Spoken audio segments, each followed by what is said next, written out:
వీక్షకులందరికీ మరొకసారి నమస్సుమాన్ని తెలియజేస్తూ, శివ మహిమల గురించి ఎన్నిసార్లు మనం వర్ణించుకున్నా, చర్చించుకున్నా కూడా అది అంతులేనటువంటి విషయంగా మనం భావించాలి. ఆది అంతము లేనటువంటి వాడు ఆ యొక్క శివ పరమాత్మ. శివుణ్ణి మనం లింగాకారంలో ఆరాధించుకుంటూ ఉంటాం. దానికి గల విషయాలు మనం మరొక వీడియోలో చర్చించుకుందాం. ఈరోజు శివపంచాక్షరి స్తోత్రంలోని కొంత భాగాన్ని మనం ఒక్కసారి మననం చేసుకుందాం. శివపంచాక్షరి స్తోత్రాన్ని జపించడం ద్వారా శివుని యొక్క సాక్షాత్కారాన్ని కానీ, శివుని యొక్క ప్రసాదాన్ని కానీ, శివుని యొక్క విభూతిని కానీ మనం పొందగలం. విభూతి అనగానే పెద్దలు అంటూ ఉంటారు, ఆ స్వామి యొక్క ప్రసాదంగా, ఆయన యొక్క మహిమలుగా మనం వర్ణించుకుంటూ ఉంటాం. అటువంటి ఆ శివపంచాక్షరి స్తోత్రంలో కొంత భాగాన్ని మనం ఇవాళ మననం చేసుకుందాం.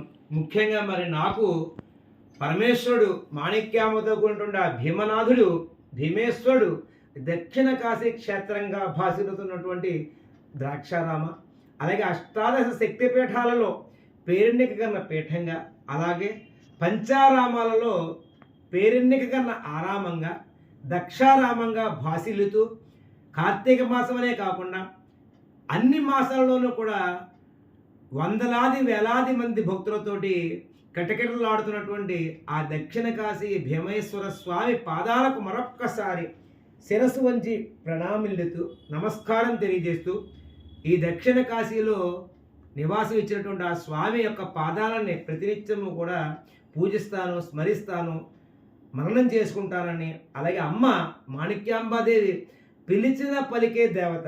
అమ్మను మనం ఏ రూపంలో అయినా సరే అన్నపూర్ణాదేవిగా, దుర్గాదేవిగా, లక్ష్మీదేవిగా, సరస్వతీదేవిగా ఏ రూపంలో మనం భావించి అమ్మని నవరాత్రుల్లోనే త్వరలోనే వస్తున్నాయి నవరాత్రులు, శరన్నవరాత్రుల్లో అమ్మని అలంకరించుకుంటారు.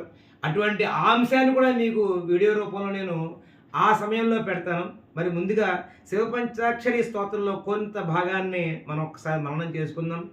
నాగేంద్రహారాయ త్రిలోచనాయ భస్మాంగరాగాయ మహేశ్వరాయ నిత్యాయ శుద్ధాయ దిగంబరాయ తస్మై నకారాయ నమఃశివాయ. నమఃశివాయలో నాని ఈ యొక్క 4 పంక్తులలో కూడా మనకి చివరిని అందించడం జరిగింది. నాగేంద్రహారాయ త్రిలోచనాయ, నాగేంద్రుణ్ణే హారంగా ధరించినటువంటి మహాశక్తి సంపన్నుడు, ముల్లోకాలకు కూడా ఆరాధ్యనైనటువంటి ఆ పరమేశ్వరుని ప్రణమిల్లుతున్నాను. త్రిలోచనాయ, ఇంకా నాగేంద్రహారాయ త్రిలోచనాయ, త్రినేత్రుడన్న. మరి ఆ స్వామికి అనేక నామాలు ఉన్నాయి, అందులో త్రినేత్రుడు అనేటువంటి ఒక నామం కూడా ఉంది. భస్మాంగరాగాయ మహేశ్వరాయ. మరి ఎవ్వరూ కూడా ధరించినటువంటి భస్మాన్ని, మరి ఆ భస్మాన్ని మనం ఏమంటూ ఉంటాం అంటే ప్రసాదంగా భావిస్తాం. ఆ భస్మాన్ని నుదుట పిండికట్లుగా కూడా మనం పెట్టుకుంటూ ఉంటాం. 3 వేళ్లతోటి కూడా చక్కగా నుదుటిన మనం ఆ భస్మాన్ని ధరించినట్లయితే మరి ఆ రోజు మనకి ఎంతో శక్తిని ఆ భస్మ రూపంలోనే పరమేశ్వరుడు మనకు అందిస్తాడు. అందుకే ఆయన కూడా భస్మాభిషేకం అంటే అద్భుతమైనటువంటి ప్రీతిపాత్రం ఆయనకి. భస్మాభిషేకం అనేది ప్రత్యేకమైనటువంటి ఒక అభిషేకంగా చేయించుకునేటువంటి ఆచారం గల ఒక భగవంతుడు ఎవరయ్యా అంటే పరమేశ్వరుడు. నిత్యాయ శుద్ధాయ దిగంబరాయ, ఆయన నిత్యుడు. నిత్యం అంటే నిన్న ఉన్నాడు, మొన్న ఉన్నాడు, ఈరోజు ఉంటాడా, రేపు ఉంటాడా అనేటువంటి ప్రశ్నలకి తావు లేకుండా, అనేటువంటి ప్రశ్నలను అసలు ఉద్భవించకుండా ఆయన ఎప్పుడో ఉన్నాడు, అప్పుడు ఉన్నాడు, ఇప్పుడు ఉన్నాడు, ఎప్పటికీ ఉంటాడు. ఎప్పటికీ ఉండేటువంటి రూపం ఏదయ్యా అంటే పరమేశ్వర రూపం. శుద్ధాయ, శుద్ధమైనటువంటి వాడు. మరి కొన్నిసార్లు కొంతమంది అనుకుంటూ ఉంటాం, తెలుసో తెలియకో, నాలాంటి కొద్దిగా అవగాహన లేని వాళ్ళకి, ఆయన ఎక్కడుంటాడయ్యా అంటే, మరి ఆయన ఎక్కడుంటాడయ్యా అంటే మనందరికీ తెలుసు, ఆ యొక్క శ్మశానంలో ఉంటాడు. మరి మనం అక్కడికి వెళ్ళొస్తేనే, శ్మశానానికి వెళ్ళొస్తేనే కాళ్ళు కడుక్కుంటూ ఉంటాం, స్నానం చేస్తూ ఉంటాం, వేరే వేరే కృత్యాలు చేసి శుభ్రం అయ్యాక ఇంట్లోకి రావాలనేటువంటి ఒక ఆచారం పెట్టుకున్నాం. మరి ఆయన ఉండేది అక్కడ కదా, ఆయన ఉండేది సాక్షాత్తు ఆ యొక్క భస్మం దగ్గరే ఆయన ఉంటాడు. ఆ యొక్క కళేబరాలు వెళ్ళినటువంటి ఆ ప్రదేశంలోనే ఆయన ఉంటాడు. మరి ఆయన శుద్ధుడే అంటే ఆ యొక్క ప్రదేశాన్ని ఆయన ఉండడం వల్ల పరిశుభ్రం అవుతుంది, శుభ్రం అవుతుంది, శుద్ధం అవుతుంది. కాబట్టి పరమేశ్వరుడు అక్కడ ఉన్నటువంటి ఆత్మలన్నిటినీ కూడా ఉద్ధరించడానికి ఒక రూపం ఉంది. ఆ రూపమే శివరూపం. దిగంబరాయ, ఆయన దిగంబరుడు. దిగంబరుడు అంటే ఆయన చర్మాన్ని ధరించినప్పటికీ కూడా ఆయన ఆ యొక్క వస్త్రాలకు కానీ, ఆభరణాలకు కానీ, దేనికి కూడా లొంగనటువంటి మూర్తి ఏదైనా ఉందంటే శివమూర్తి ఉంది, శివస్వరూపం ఉంది.